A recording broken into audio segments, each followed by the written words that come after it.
نحمده ونصلي ونسلم على رسوله الكريم أما بعد فأعوذ بالله من الشيطان الرجيم بسم الله الرحمن الرحيم يا بني إسرائيل اذكروا نعمتي التي أنعمت عليكم وأوفوا بعهدي أوف بعهدكم وإياي فارهبون رب اشرح لي صدري ويسر لي أمري واحلل عقدة من لساني يفقه قولي ربي يسر ولا تعسر وتمم بالخير وبك نستعين يا فتاح اللهم صل على محمد وعلى آل سيدنا محمد وبارك وسلم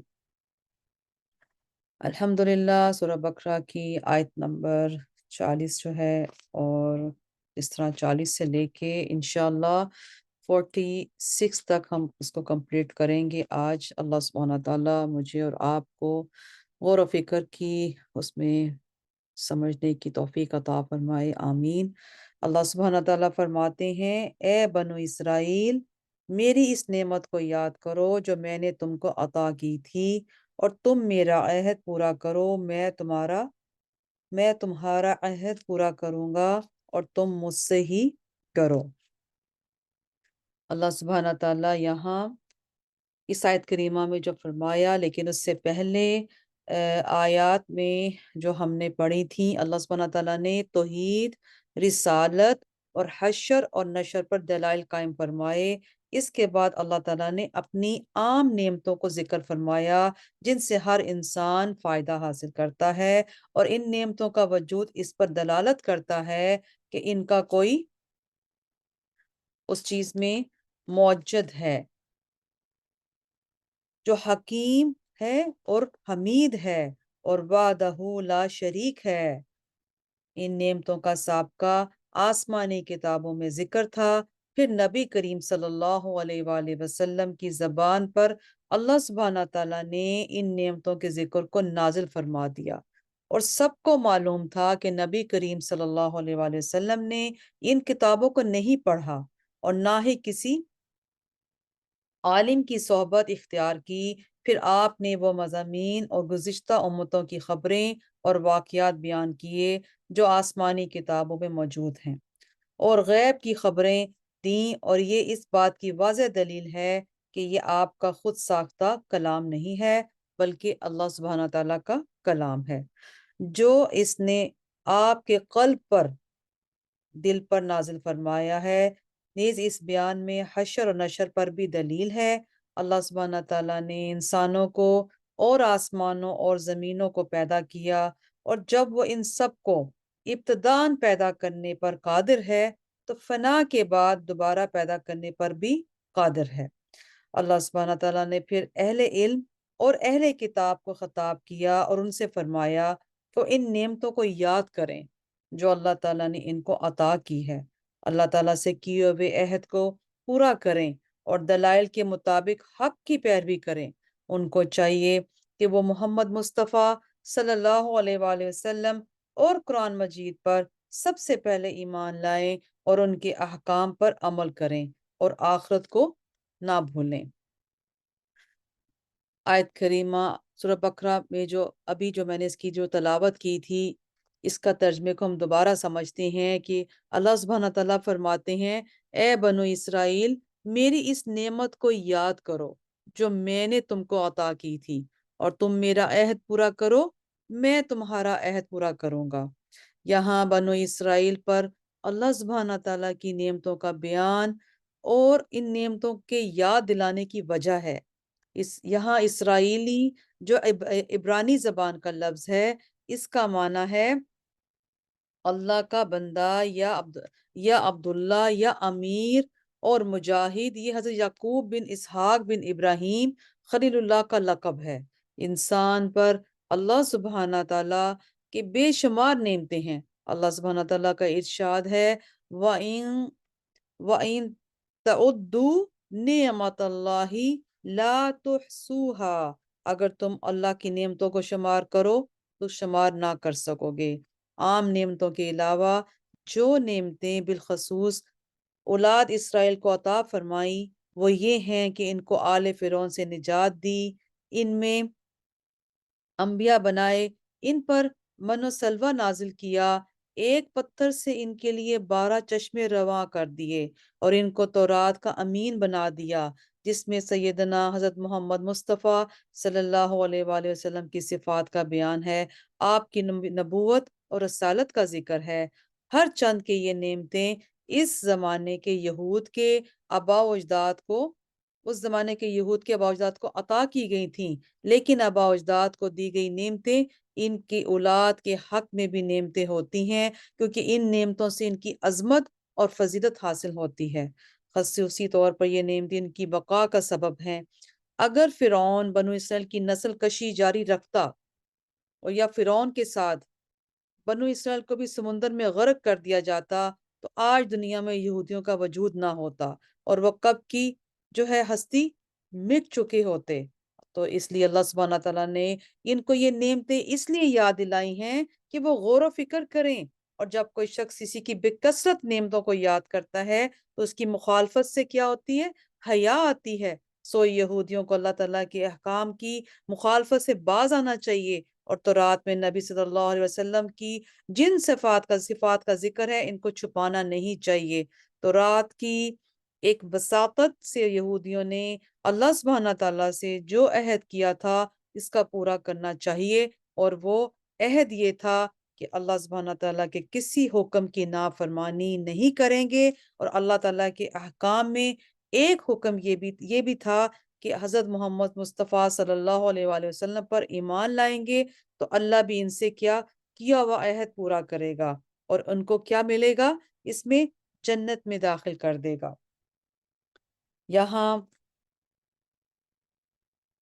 اس میں امت محمدیہ کی ایک خاص فضیلت کو ہم سمجھتے ہیں کہ تفسیر قرطبی میں ہے کہ اللہ سبحانہ تعالیٰ نے بنی اسرائیل کو اپنی نعمتیں اور احسانات یاد دلا کر اپنی یاد اور اطاعت کی طرف دعوت دی۔ امتی محمدیہ جب اسی کام کے لیے دعوت دی تو احسانات اور انعامات کے ذکر کے بغیر فرما دیا فَاذْكُرُونِي اذکرکم، یعنی تم مجھے یاد کرو میں تمہیں یاد کروں گا۔ اس میں امت محمدیہ صلی اللہ علیہ وسلم کی خاص فضیلت کی طرح اشارہ ہے کہ ان کا تعلق محسن اور منعم سے بلا واسطہ ہے۔ یہ محسن کو پہچان کر احسان کو پہچانتے ہیں، بخلاف دوسری امتوں کی جو احسانات کے ذریعے محسن کو پہچانتے ہیں۔ یہاں بنو اسرائیل اللہ سبحانہ تعالیٰ کے مابین عہد کے بیان کو بھی سمجھتے ہیں کہ اللہ سبحانہ تعالیٰ کا انتہائی کرم اور اس کا فضل ہے کہ اس نے برابر کا معاملہ کرنے کا فرمایا کہ تم مجھ سے کیا ہوا عہد پورا کرو۔ ذرا سوچئے، اللہ سبحانہ تعالیٰ نے اس میں جو میں تم سے کیا ہوا عہد پورا کروں گا، ورنہ کہاں بندہ اور کہاں اللہ بندہ اس کے حکم بجا لائے، تو اس کا کام ہی بندگی کرنا ہے، اور اس اطاعت پر جو اس نے جنت عطا کرنے کا وعدہ فرما دیا، یہ محض اس کا کرم اور فضل ہی تو ہے، کسی کا اس پر کوئی استحقاق ہی نہیں ہے۔ یہودیوں کا اللہ سے عہد اور اللہ کا ان سے یہ عہد یہ ہے کہ محمد مصطفیٰ صلی اللہ علیہ وسلم کی اتباع کرنے کا عہد پورا کریں۔ اللہ تعالیٰ ان سے سخت اور مشکل احکام کا بوجھ اتارنے کا عہد پورا کرے گا اور ان کو جنت میں داخل کر دے گا۔ عام لوگوں سے عہد یہ ہے کہ وہ اللہ تعالیٰ رسول اللہ صلی اللہ علیہ وسلم پر ایمان لائیں تو دنیا میں ان کی جان اور مال محفوظ رہے گا، اور آخرت میں وہ دائمی عذاب سے محفوظ رہیں گے۔ جو فرائض جو واجبات کو ادا کریں گے اور کبیرہ گناہوں سے اجتناب کریں گے تو اللہ تعالیٰ ان کی مغفرت سے نواز دے گا اور صراط مستقیم پر ثابت قدم رہیں گے۔ ابتداً جنت میں چلے جائیں گے، بحر توحید میں اس طرح مستغرق رہیں گے، یعنی کہ توحید کی وحدانیت کے سمندر میں ڈوب جانا، اپنی ذات سے بھی غافل ہو جائیں تو انہیں اللہ تعالیٰ کا دیدار، اس کا قرب، اس کی رضا حاصل ہوگی۔ اور اس آیت کے آخر میں فرما دیا اس عہد کے معاملے میں خاص مجھ سے ڈرنا، کیونکہ عہد شکنی کی صورت میں اللہ سبحانہ تعالیٰ کے اس کے قہر اور غضب کا سامنا ہوگا۔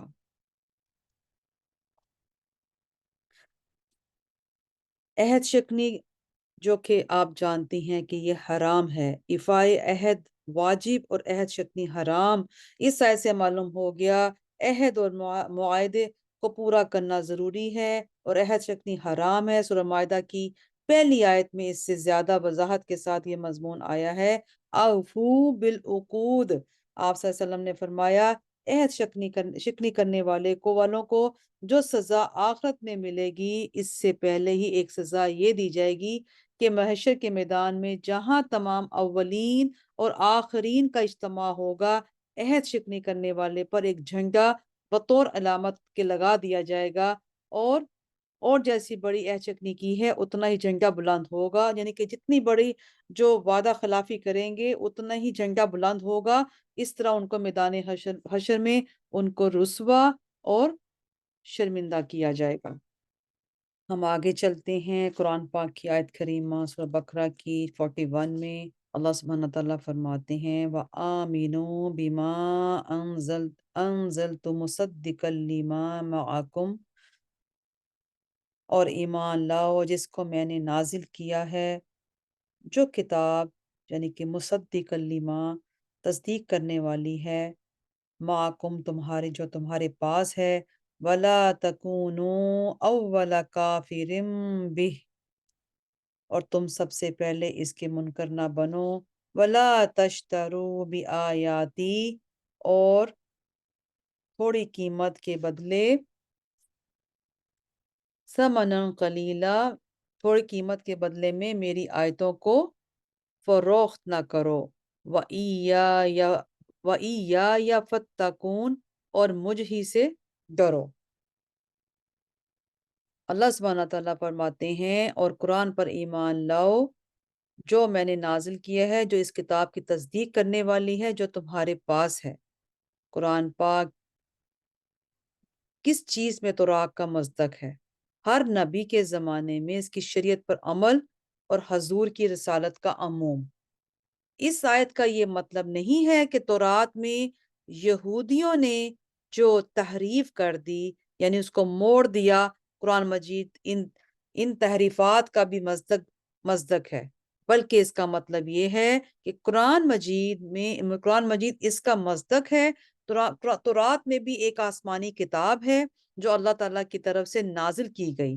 تورات میں انبیاء سابقین کے صحیح واقعات، علماء یہود سے لیے ہوئے جو وعدے تھے، اللہ سبحانہ تعالیٰ کی توحید اور اس کی عبادت، حکم، لوگوں کے درمیان عدل و انصاف کا ارشاد، اللہ سبحانہ تعالیٰ کی نافرمانی اور بے حیائی کے کاموں سے ممانعت، ان امور میں قرآن مجید تورات کا مصداق ہے۔ ہر نبی کی شریعت الگ ہوتی ہے، اس نبی کے زمانے اور اس کے تقاضوں کے اعتبار سے احکام جو ہے وضع کیے جاتے ہیں۔ اس لیے قرآن مجید بعض جو جزوی احکام شرعیہ ہیں تورات کا مخالف ہے، لیکن یہ مخالفت اصول دین میں نہیں ہے، بلکہ احکام کی جو اقسام ہوتی ہیں، فروعی ہوتی ہیں، اس زمانے کی خصوصیت کے لحاظ سے، یعنی کہ وضو، نماز، روزہ، حلال حرام چیزوں کی تعداد اور کیفیات میں کیا ہے، اختلاف ہے۔ اگر قرآن اس زمانے میں نازل ہوتا تو اس میں وہی تورات کے احکام ہوتے، اور اگر تورات اب نازل ہوتی تو اس میں بھی قرآن مجید کے احکام ہوتے۔ اسی لیے نبی کریم صلی اللہ علیہ وسلم کا ارشاد ہے، امام احمد اپنی سند کے ساتھ روایت کرتے ہیں، حضرت جابر بن عبداللہ رضی اللہ تعالیٰ عنہما بیان کرتے ہیں کہ آپ صلی اللہ علیہ وسلم نے فرمایا، اہل کتاب سے کوئی مسئلہ معلوم نہ کرو، کیونکہ وہ تم کو ہرگز ہدایت نہیں دیں گے، وہ خود گمراہ ہو چکے ہیں۔ ان سے سوال کر کے یا تو تم کسی باطل کی تصدیق کرو گے یا حق کی تکذیب کرو گے۔ بے شک اگر موسیٰ اس وقت زندہ ہوتے تو ان کے لیے میری اتباع کے سوا اور کچھ جائز نہ ہوتا۔ تو یہ چیز تو ہمیں کلیئر سمجھ آ گئی، الحمدللہ۔ اس کے بعد اس حدیث کی ایک اور ہم آگے چیز کو بڑھاتے ہیں کہ اس حدیث کی ایک تقریر تو یہ ہے کہ ہر نبی کی ایک شریعت ہے۔ علامہ بیداوی کی تفسیر اسی تقریر کے مطابق ہے۔ اس حدیث کی دوسری تقریر یہ ہے کہ نبی کریم صلی اللہ علیہ وسلم کی رسالت تمام انبیاء علیہ السلام کو شامل ہے، اور یہ آپ کی خصوصیت ہے۔ اس لیے انبیاء سابقین میں سے جو نبی بھی آپ کے زمانے میں زندہ ہوتا تو اس کے لیے آپ کی اتباع کے سوا اور کوئی چارہ نہ ہوتا، اور اس کی وجہ یہ ہے کہ آپ کی شریعت تمام شریعتوں سے اکمل ہے، اور آپ کی رسالت کے عموم پر یہ آیت کریمہ کے کچھ دلیل بھی میرے پاس ہے۔ سورہ آل عمران میں اللہ سبحانہ تعالیٰ فرماتے ہیں، اور یاد کیجئے جب اللہ نے سب نبیوں سے یہ عہد لیا کہ میں تم کو جو کتاب اور حکمت دوں، پھر تمہارے پاس عظیم رسول آ جائیں جو اس کی تصدیق کرنے والے ہوں، جو تمہارے پاس کتاب اور حکمت سے، تو ضرور ضرور تم اس پر ایمان لانا اور ضرور ضرور اس کی مدد کرنا۔ فرمایا کیا تم نے اقرار کیا اور اس پر میرا بھاری عہد قبول کیا؟ سب نے کہا ہم نے اقرار کیا، بس گواہ رہنا، اور اس میں، اور میں خود تمہارے ساتھ گواہ میں ہوں۔ اگر یہ تمام نبی ہمارے نبی صلی اللہ علیہ وسلم کے زمانے میں ہوتے تو ان سب پر لازم تھا کہ یہ آپ پر ایمان لاتے اور آپ کی نصرت کرتے۔ سو یہ تمام نبی حکمن اور تقدیرن آپ کی امت ہیں، اور ہم تحقیقاً آپ کی امت ہیں، اور آپ کی رسالت سب کو عام ہے۔ یہی وجہ ہے نبی کریم صلی اللہ علیہ وسلم نے دیگر انبیاء علیہ السلام پر اپنی فضیلت بیان کرتے ہوئے فرمایا، مجھے تمام مخلوق کا رسول بنایا گیا ہے اور مجھ پر نبوت ختم کر دی گئی ہے۔ اللہ سبحانہ تعالیٰ فرماتے ہیں کہ وَلَا تَشْتَرُوا بِآيَاتِي ثَمَنًا قَلِيلًا۔ اس آیت میں اللہ سبحانہ تعالیٰ کی آیت کے بدلے میں قیمت لینے کی ممانعت کا مطلب ہے وہی ہے جو آیت کے سیاق و سباق سے معلوم ہوتا ہے کہ لوگوں کی مرضی اور ان کی اغراض کی خاطر، ان کی غرض کی خاطر اللہ سبحانہ تعالیٰ کی آیات کا مطلب غلط بتلا کر یا چھپا کر لوگوں سے پیسے لیے جائیں۔ یہ جو ہے فعل بِاجماع امت حرام ہے۔ اور رہی بات تعلیم قرآن پر اجرت لینا جائز ہے، رہا یہ معاملہ کہ کسی کو اللہ سبحانہ تعالیٰ کی آیات صحیح صحیح بتلا کر یا پڑھا کر اس کی اجرت لینا کیسا ہے، تو اس کا تعلق آیت مذکورہ سے نہیں۔ خود یہ مسئلہ اپنی جگہ قابل غور اور بحث ہے کہ تعلیم قرآن پر اجرت اور معاوضہ لینا جائز ہے یا نہیں۔ فقہ امت کا اس پہ ہمیں اختلاف بھی ملتا ہے۔ امام مالک، شافی، احمد بن حنبل جائز قرار دیتے ہیں، اور امام اعظم جو ہے ابو حنیفہ، بعض دوسرے ائمہ منع فرماتے ہیں، کیونکہ آپ صلی اللہ علیہ وسلم نے قرآن کو ذریعہ کسب معاش کا بنانے سے منع فرما دیا تھا۔ لیکن متآخرین حنفیہ نے بھی جب ان حالات کا مشاہدہ کیا تو قرآن مجید کے معلمین کو اسلامی بیت المال سے گزارا ملا کرتا تھا۔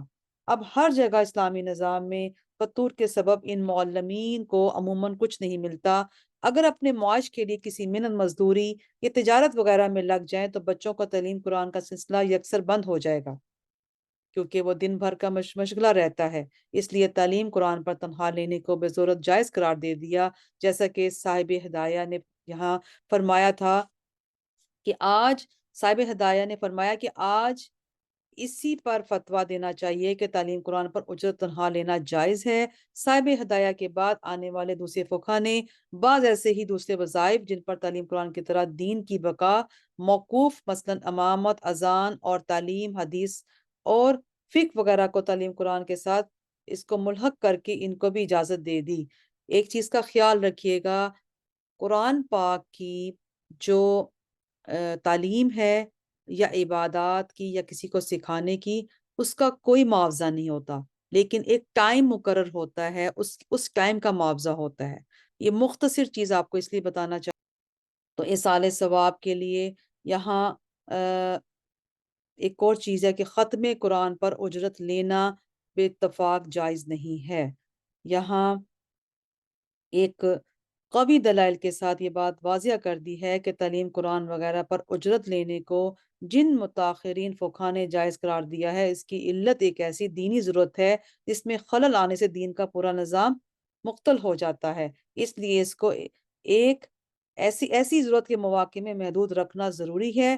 اس لیے مردوں کو ایصال ثواب کے لیے ختم قرآن کرانا یا کوئی دوسرا وظیفہ پڑھانا اجرت کے ساتھ حرام ہے، کیونکہ اس پر کسی عام دینی ضرورت کا مدار نہیں، اور اجرت لے کر پڑھنا حرام ہوا تو اس طرح پڑھنے والا اور پڑھانے والا دونوں گناہگار ہوئے۔ جب پڑھنے والے ہی کو کوئی ثواب نہ ملا تو میت کو کیا پہنچے گا؟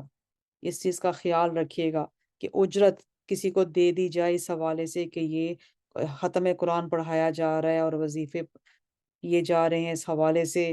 اور اس میں فقہ کی بہت سی تصریحات جو ہیں وہ مختلف جو کتابیں ہیں ایک اس کی موجود ہیں، جس میں اللہ سبحانہ تعالیٰ مجھے اور آپ کو اس ایک بہت سینسٹیو ٹاپک کو سمجھنے کی غور و فکر کرنے کی توفیق دے، اور یہ علم حاصل سے ہی ہمیں ملتی ہے۔ اگر ہم علماء کرام کے پاس بیٹھیں، ایک اتھینٹک ٹیچرز کے پاس بیٹھ کے علم حاصل کریں تو ہمیں بہت سارے ہمارے کنسپٹ کلیئر ہو سکتے ہیں۔ اللہ سبحانہ تعالیٰ فرماتے ہیں وَلَا تَلْبِسُوا الْحَقَّ بِالْبَاطِلِ وَتَكْتُمُوا الْحَقَّ وَأَنْتُمْ تَعْلَمُونَ، اور حق کو باطل کے ساتھ نہ ملاؤ اور حق کو مت چھپاؤ حالانکہ تم تعلمون جانتے ہو۔ تو یہاں حق کو باطل کے ساتھ نہ ملاؤ اور جو کچھ تم جانتے ہو اس کو مت چھپاؤ۔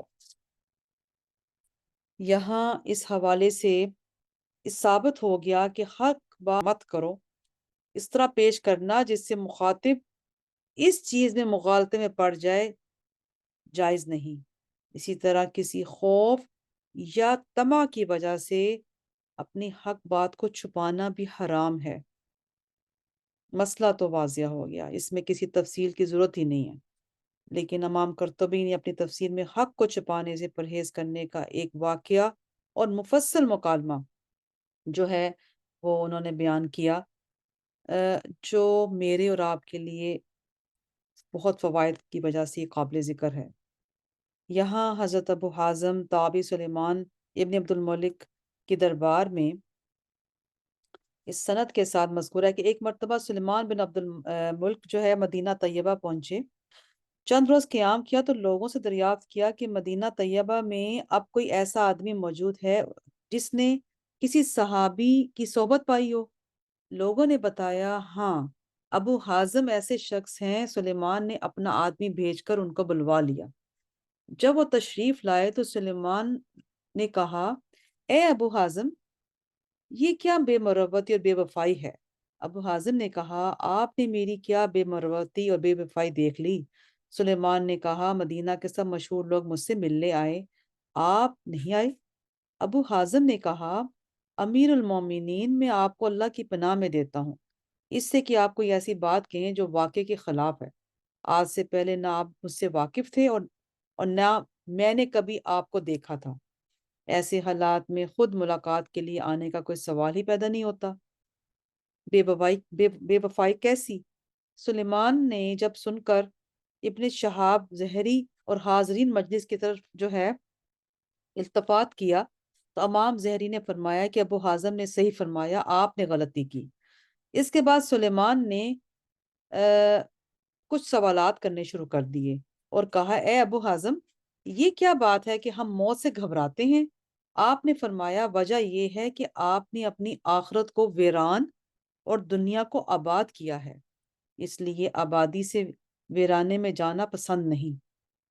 سلیمان نے تسلیم کر لیا۔ پوچھا کہ کل اللہ تعالیٰ کے سامنے حاضری کیسی ہوگی؟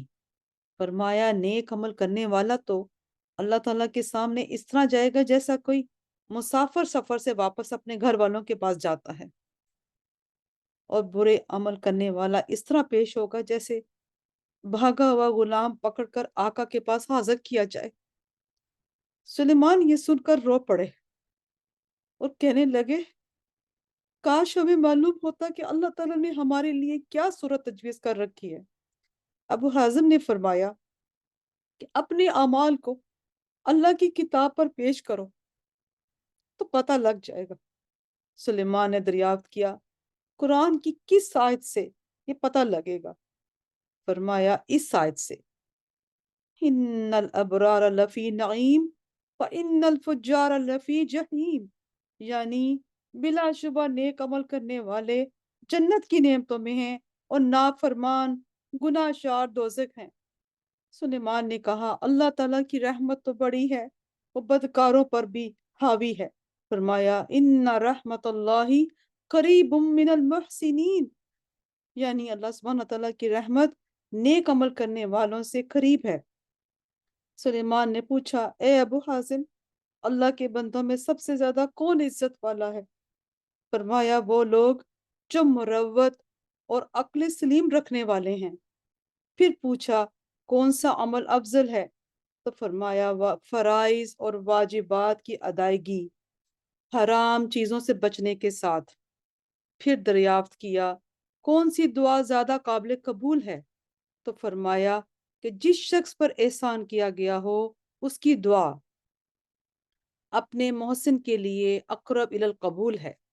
پھر دریافت کیا صدقہ کون سا افضل ہے؟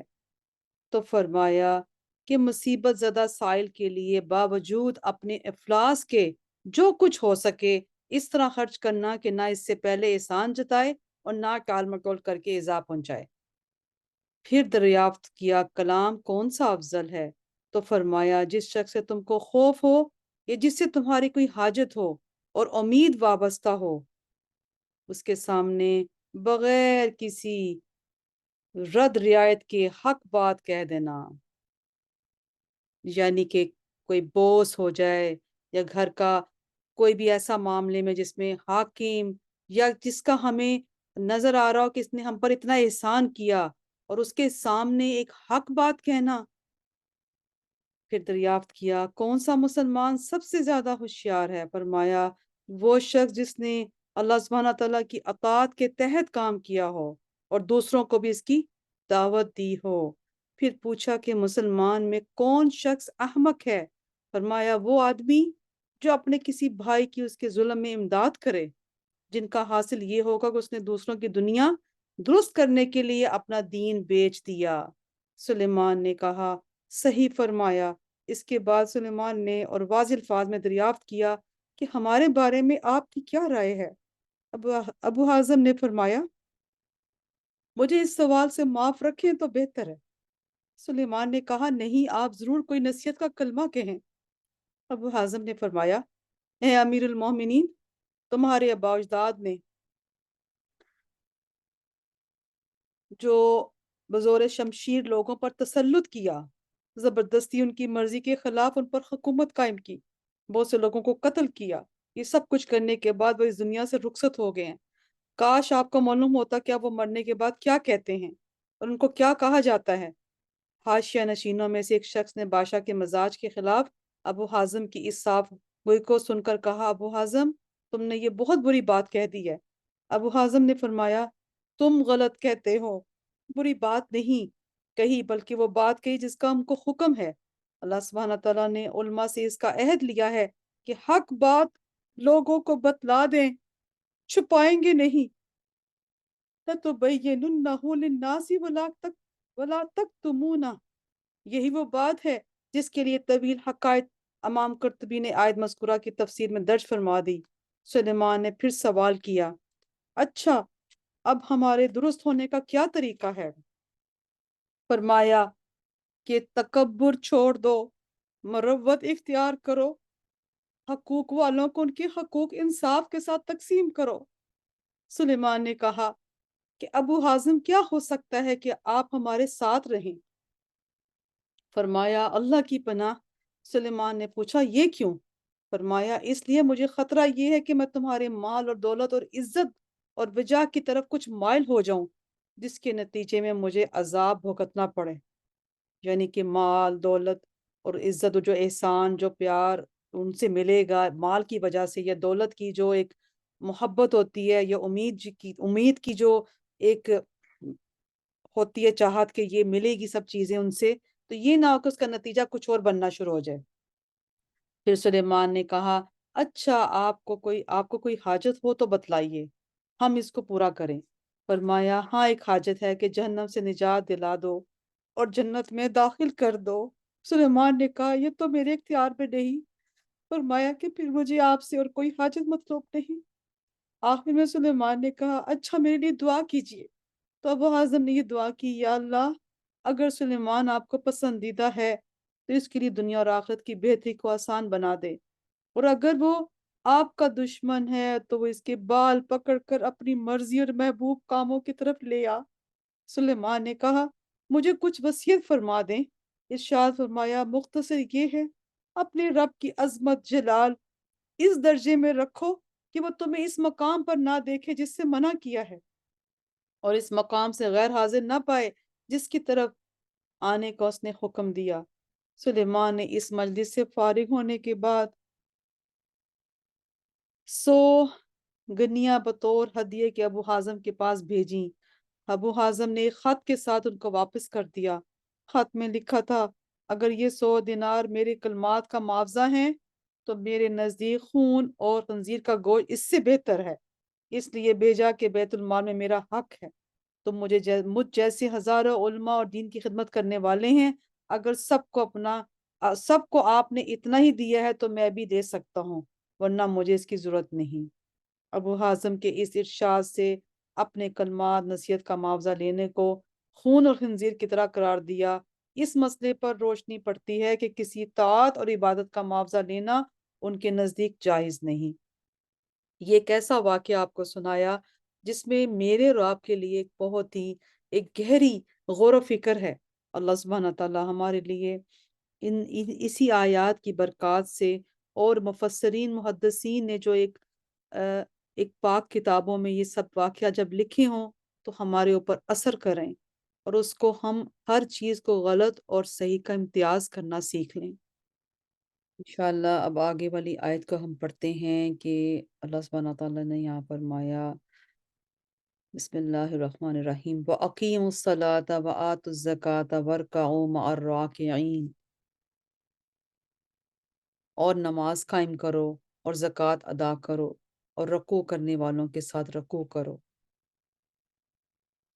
أَتَأْمُرُونَ النَّاسَ بِالْبِرِّ وَتَنْسَوْنَ أَنفُسَكُمْ وَأَنْتُمْ تَتْلُونَ الْكِتَابَ افلا تعقلون، کیا تم لوگوں کو نیکی کا حکم دیتے ہو اور اپنے آپ کو بھول جاتے ہو، حالانکہ تم کتاب کی تلاوت کرتے ہو، کیا تم عقل سے کام نہیں لیتے؟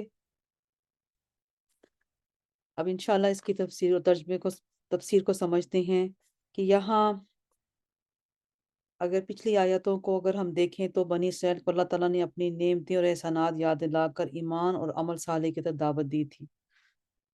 پھر اس کی پچھلی آیتوں میں ساتھ ایمان اور عقائد سے بھی متعلق ہدایات تھیں، اور 4 آیتوں میں اعمال صالح کی تلقین ہے، اور ان میں جو اعمال سب سے زیادہ اہم ہے ان کا ذکر ہے۔ اور حاصل مطلب آیت کا یہ ہے کہ اگر تم کو حب مال جا کے غلبے سے ایمان لانا دشوار معلوم ہوتا تو اس کا علاج یہ ہے کہ صبر اور نماز سے مدد حاصل کرو۔ صبر سے حب مال جو ہے گھٹ جائے گی، کیونکہ مال اسی وجہ سے مطلوب اور محبوب ہے کہ وہ ذریعہ ہے اور لذات اور شہوات کے پورا کرنے کا۔ جب ان لذات اور شہوات کے متعلق جو ہے چھوڑنے پر ہمت باندھ لو گے تو پھر مال کی فراوانی کی نہ ضرورت رہے گی، نہ اس کی محبت ایسی غالب آئے گی۔ اپنے نفع نقصان سے جو ہے اندھا کر دے، اور نماز سے حب جا کم ہو جائے گی جس کی مال کی محبت، کیونکہ نماز میں ظاہری اور باطنی ہر طرح کی پستی اور عاجزی ہی ہے۔ جب نماز کو صحیح سے ادا کرنے کی عادت ہو جائے گی تو حب جا اور منصب اور تکبر اور غرور گھٹے گا۔ انسان کے باطن کی صفائی ہوگی۔ اصل مادہ فساد جس کے سبب ایمان لانا دشوار تھا وہ کیا تھا؟ ان کا مال و جاہ کی محبت تھی۔ جب یہ مادہ فساد گھٹ گیا تو ایمان لانا آسان ہو جائے گا۔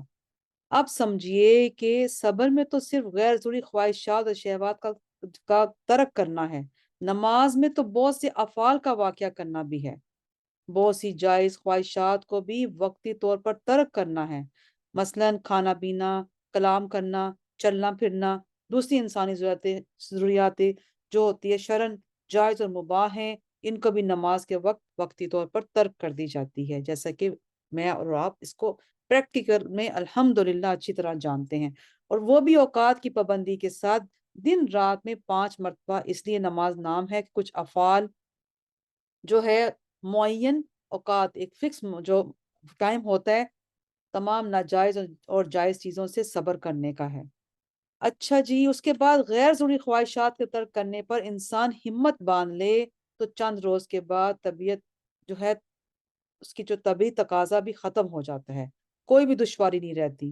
نماز کے اوقات کی پابندی اور اس کے تمام شرائط کی پابندی اور ضروری خواہشات سے بھی ان اوقات میں پرہیز کرنا، یہ انسانی طبیعت پر بہت بھاری اور دشوار ہے۔ اس لیے آج کتنے لوگ نماز کی پابندی کر رہے ہیں، کتنے لوگ، ہم مجھ سے لے کے اور ہمارے بچوں تک جو ہے نماز کی پابندی میں کیسے طبیعت میں کتنی دشوار ہوئی ہوتی ہے نماز پڑھنا، اس پہ بھی غور و فکر کرنا بہت ضروری ہے، اور رمضان میں خصوصی طور پر یہ ہماری بہت بڑی ایکسرسائز ہے۔ اور اس لیے یہاں یہ شبہ ہو سکتا ہے کہ ایمان کو آسان بنانے کا جو نسخہ تجویز کیا گیا، صبر اور نماز سے کام لو، اس نسخے کا استعمال خود ایک دشوار چیز ہے، خصوصی طور پر نماز کی پابندیوں کا تو اس دشواری کا کیا علاج ہوگا؟ اس لیے ارشاد فرما دیا، بے شک وہ نماز دشوار ضرور رہے گی، مگر جن کے قلوب میں، دلوں میں خشوع ان پر کچھ بھی دشوار نہیں۔ اس میں نماز کی آسان مختصر بات کو اس طرح ہم سمجھتے ہیں کہ جب ہم نماز پڑھ رہے ہوں اور ہر چیز ہمارے لیے جو جائز ہے وہ سب چیزیں سائٹ پر ہو جاتی ہیں، اور ہم نماز پڑھنا جب شروع کر دیں تو ہمیں رکنا پڑتا ہے کچھ چیزوں کے لیے، جائز چیزوں کے لیے بھی، نہ ہم بول سکتے ہیں، نہ کھا سکتے ہیں، نہ پی سکتے ہیں، تو وہ بہت بھاری فیل ہوتی ہے پھر۔ تو اس میں خلاصہ یہ ہوا کہ سبب اس دشواری گرانی کا قلب اس کی حرکت فکریہ ہے، اس کا علاج سکون سے ہونا چاہیے، اس لیے خشوع کو نماز کے آسان ہونے کا ذریعہ بتایا گیا۔ خشوع کا معنی ہے سکون قلب کے ہیں۔ اب یہ سوال پیدا ہوتا ہے کہ سکون قلب یعنی خشوع کس طرح حاصل ہو؟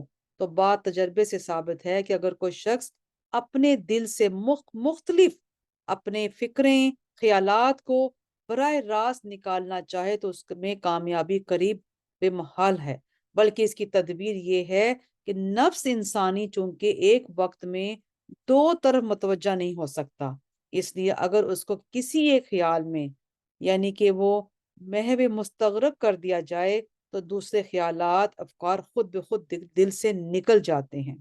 اس لیے تلقین خشوع کے بعد وہ خیال بتلاتے ہیں کہ جن میں اس نے مستغرق ہو جانے سے دوسرے خیالات دفع ہوں، اور ان کے دفع ہونے سے اور سکون سے نماز میں آسانی ہو کر اس پر مداومت اور پابندی نصیب ہو، اور اس پابندی سے کبر و غرور اور حب جا کم ہو، تاکہ ایمان کے راستے میں جو حائل ہے وہ دور ہو کر ایمان کامل ہو جائے۔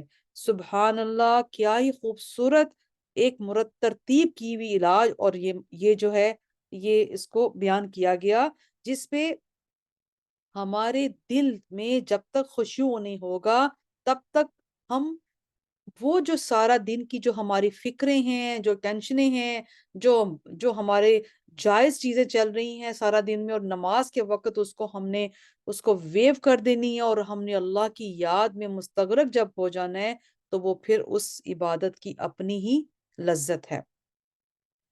اب اس خیال مذکور کی تلقین اور تعین اس طرح فرما دی کہ وہ خاشعین ہیں، وہ لوگ ہیں جو خیال رکھتے ہیں اس کا کہ وہ بے شک ملنے والے ہیں اپنے رب سے، اور اس وقت اس خدمت کا خوب انعام ملے گا، اس بات کا بھی خیال رکھتے ہیں کہ وہ اپنے رب کی طرف واپس جانے والے ہیں، تو اس وقت اس کا حساب اور کتاب بھی دینا ہوگا۔ ان دونوں خیالوں سے رغبت اور ہیبت یعنی امید اور خوف پیدا ہوں گے، تو ہر خیال محمود میں اللہ سبحانہ تعالیٰ کی محمود میں مستغرق ہو جانا، اور اپنے دل کو نیک کام پر جما دینا، اور ہر خصوصیات، امید اور بہم کا خیال۔ اقیم الصلاۃ، صلاۃ کا لفظ اور معنی دعا کے ہیں، اصطلاح شرع میں وہ خاص عبادت ہے جس کو نماز کہا جاتا ہے۔ قرآن کریم میں عموماً نماز کی جتنی مرتبہ تاکید کی گئی لفظ اقامت کے ساتھ آئی ہے، مطلق نماز پڑھنے کا ذکر صرف ایک دو جگہ آیا، اس لیے اقامت الصلاۃ کی حقیقت کو سمجھنا چاہیے۔ اقامت کا لفظی معنی سیدھا کرنا، ثابت رکھنے کے ہیں، اس لیے اقامت کا معنی دائمی، ہمیشگی جس کو کہتے ہیں، اور قائم کرنے کو بھی آتے ہیں۔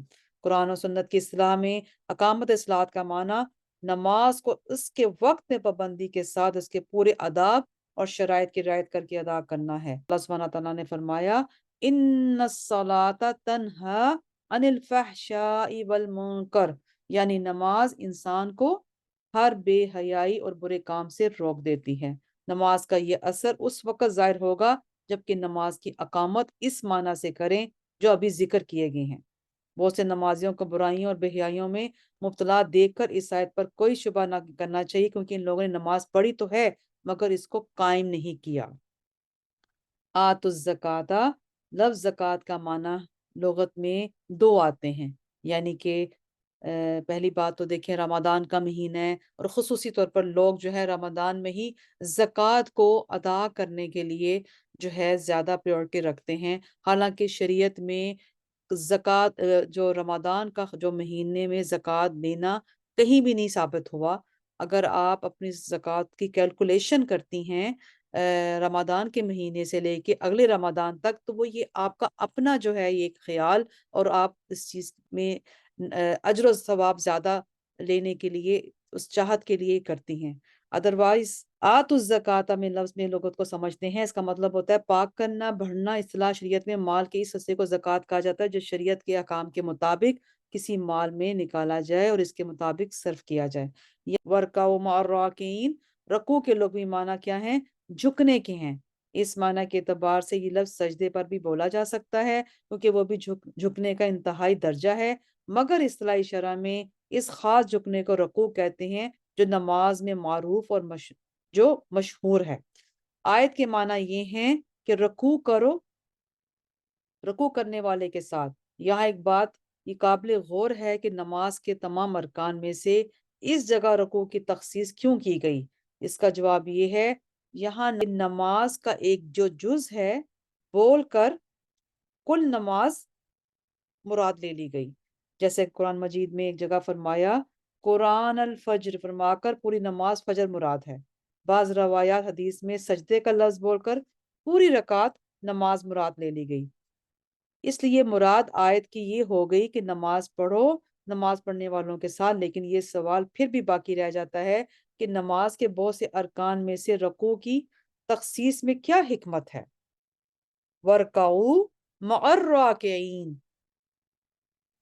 تو اس میں ہم اس جواب کو سمجھتے ہیں کہ جواب یہ ہے کہ یہود کی نماز میں سجدہ وغیرہ تو تھا مگر رکوع نہیں تھا۔ رکوع اسلامی نماز کی خصوصیت میں سے ہے، اس لیے راکعین کے لفظ سے امت محمدیہ صلی اللہ علیہ وآلہ وسلم کے نمازی مراد ہوں گے جن کی نماز میں رکوع بھی ہے، اور معنی آیت کے یہ ہیں کہ تم بھی امت محمدیہ کے نمازیوں کے ساتھ نماز ادا کرو، یعنی اول اور ایمان قبول کرو پھر جماعت کے ساتھ نماز ادا کرو۔ اللہ سبحانہ تعالیٰ فرماتے ہیں کیا تم لوگوں کو نیکی کا حکم دیتے ہو اور اپنے آپ کو بھول جاتے ہو حالانکہ تم کتاب کی تلاوت کرتے ہو؟ کیا تم عقل سے کام نہیں لیتے؟ تو یہاں بے عمل واز کی مذمت کے حوالے سے بیان فرما دیا کہ اس آیت کریمہ میں خطاب اگرچہ علماء یہود سے ہے، ان کو ملامت کی جاری ہے کہ وہ اپنے دوستوں اور رشتہ داروں کو یہ تلقین کرتے تھے کہ تم محمد صلی اللہ علیہ وسلم کی پیروی کرتے ہو اور دین اسلام پر قائم رہو۔ جو علامت اس بات کی علماء یہود دین اسلام کو یقینی طور پر حق سمجھتے تھے مگر خود نفسانی خواہشات سے اتنے مغلوب تھے کہ اسلام قبول کرنے کے لیے تیار ہی نہیں تھے۔ لیکن معنی کے اعتبار سے ہر اس شخص کی مذمت ہے جو دوسروں کو تو نیکی اور بھلائی کی ترغیب دے مگر خود عمل نہ کرے، دوسروں کو اللہ سے ڈرائے مگر خود نہ ڈرے۔ ایسے شخص کے بارے میں احادیث میں بڑی ہولناک وعیدیں آتی ہیں۔ حضرت انس سے روایت ہے کہ آپ صلی اللہ علیہ وسلم نے ارشاد فرمایا شب معراج میں میرا گزر کچھ لوگوں پر ہوا جن کی ہونٹ اور زبانیں آگ کی کینچوں سے قطرے جا رہے تھے۔ میں نے جبرائیل علیہ السلام سے پوچھا یہ کون ہے؟ جبرائیل علیہ السلام نے بتایا یہ آپ کی امت کے دین کیا فاسق واعظ نصیحت نہیں کر سکتا کہ بے عمل یا فاسق کے لیے دوسروں کو واعظ نصیحت کرنا جائز ہی نہیں؟ جو شخص کسی گناہ میں مبتلا ہو اور دوسروں کو اس گناہ سے باز رہنے کی تلقین نہ کرے، کیونکہ کوئی اچھا عمل الگ نیکی ہے، اس اچھے عمل کی تبلیغ دوسری مستقل نیکی ہے۔ ظاہر ہے کہ ایک نیکی کو چھوڑنے سے یہ ضروری نہیں ہوتا کہ دوسری نیکی بھی چھوڑ دی جائے۔ جیسے ایک شخص اگر نماز نہیں پڑھتا تو اس کے لیے یہ لازم نہیں کہ وہ روزہ بھی ترک کر دے۔ اسی طرح اگر کوئی شخص نماز نہیں پڑھتا تو اس کے لیے یہ ضروری نہیں کہ دوسروں کی نماز پڑھنے کے لیے بھی نہ کہے۔ اسی طرح کسی ناجائز فعل کا ارتکاب الگ گناہ ہے اور اپنے زیر اثر لوگوں کو اس ناجائز فعل سے نہ روکنا دوسرا گناہ ہے۔ ایک گناہ کرنے سے یہ لازم نہیں آتا کہ دوسرا گناہ بھی ضرور کیا جائے۔ چنانچہ امام مالک نے حضرت سعید بن جبیر رضی اللہ عنہ کا یہ قول نقل کیا کہ اگر ایک شخص یہ سوچ کر امر بالمعروف نہی عن المنکر چھوڑ دے میں خود گناہ گار ہوں، جب گناہوں سے خود پاک ہو جاؤں گا تو لوگوں کو تبلیغ کروں گا، تو نتیجہ یہ نکلے گا کہ تبلیغ کرنے والا کوئی بھی باقی نہیں رہے گا، کیونکہ ایسا کون ہے جو گناہوں سے بالکل پاک ہو۔ حضرت حسن کا ارشاد ہے کہ شیطان تو یہی چاہتا ہے لوگ اسی غلط خیال میں پڑھ کر تبلیغ کا فریضہ چھوڑ بیٹھیں، بلکہ ایک بات قابل غور ہے کہ انسان کی دو نفسیاتی بیماریاں اور ان کا جو علاج ہے کہ حب مال اور حب جاہ، یہ دونوں قلب کی ایسی بیماریاں ہیں جن کے باعث انسان کی دنیاوی زندگی اور اخروی زندگی اجیرن بن جاتی ہے۔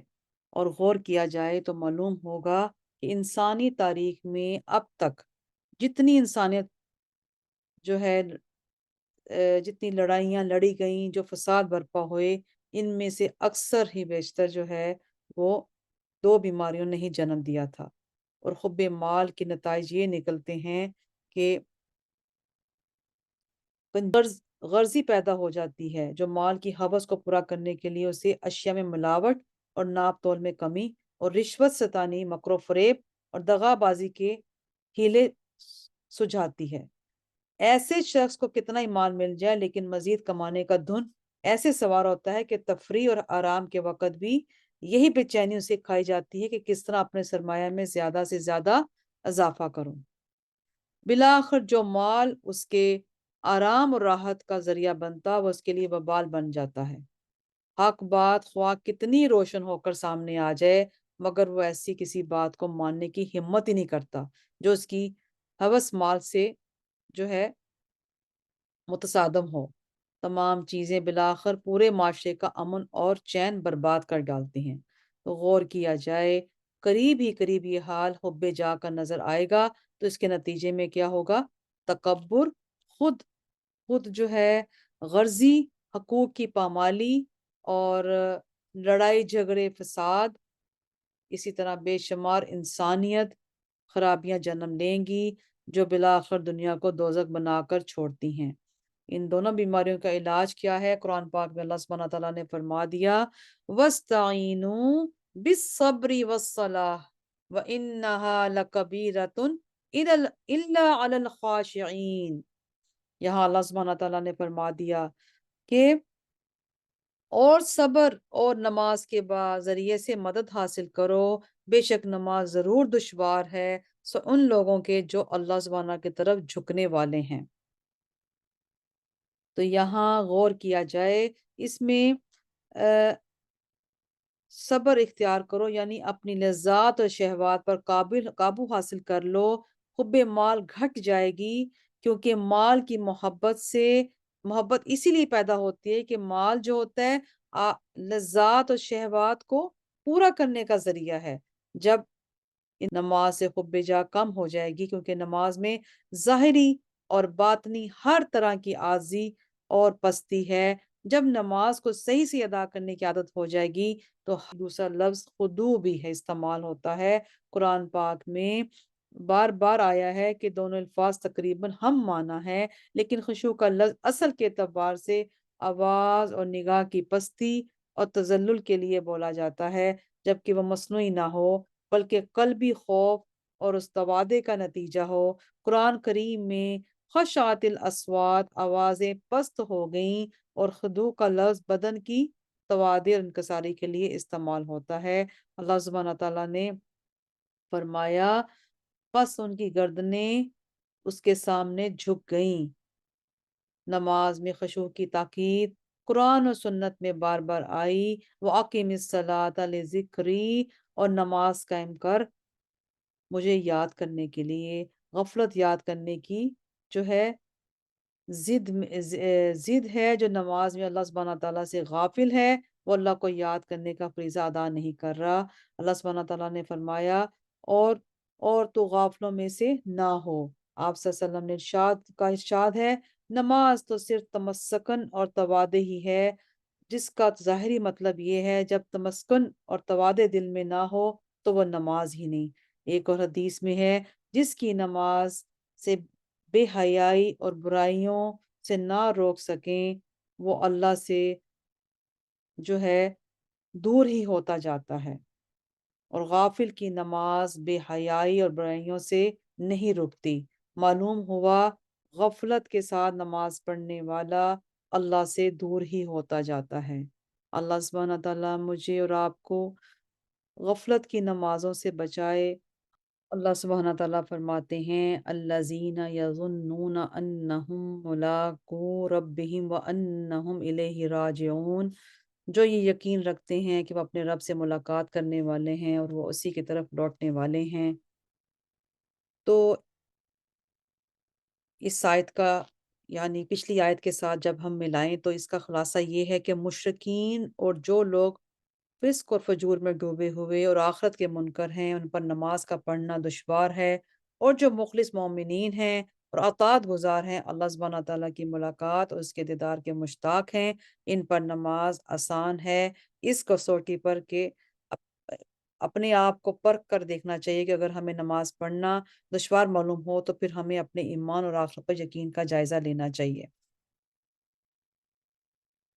اللہ سبحانہ تعالیٰ ہمارے لیے ہر عمل میں، نیکی کے عمل میں ہمارے لیے آسانی فرمائے، کیونکہ ہم نے آخر کار اپنے رب کی طرف ہم نے لوٹنا ہے، اور اپنے ہر معاملات کو ایک آسن طریقے سے کرنے کی اللہ تعالیٰ ہمیں توفیق عطا فرمائے۔ آمین ثم آمین، وما علینا الا البلاغ المبین۔ سبحانک اللہم و بحمدک، نشہد ان لا الہ الا انت، نستغفرک و نتوب الیک، وصلی اللہ تعالی علی خیر خلقہ وعلی آلہ و اصحابہ اجمعین۔